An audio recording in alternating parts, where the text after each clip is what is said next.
нас уже есть огромный пакет инструментов, которые мы можем применять. Легко сформировать корпус. Да. Для векторных, чтобы получить модель, которая обучается векторным представлением слов, корпус, который нам нужен, он не должен быть размечен. Да? И это очень большой плюс. Именно благодаря этому наша работа заняла не год, она заняла гораздо меньше, значительно меньше. То есть мы сформировали корпус, мы не делали никакой разметки, мы просто то, что достали из интернета, дали модели на вход, и модель обучилась. Существует множество известных алгоритмов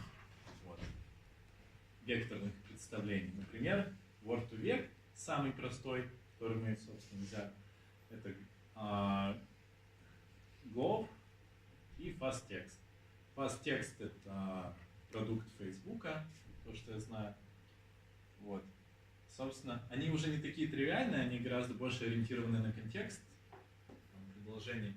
А Word2Vec, он примитивный, он простой, как лом. Но и в то же время он работает достаточно хорошо. Извините, пожалуйста, можно спросить? Может, это немножко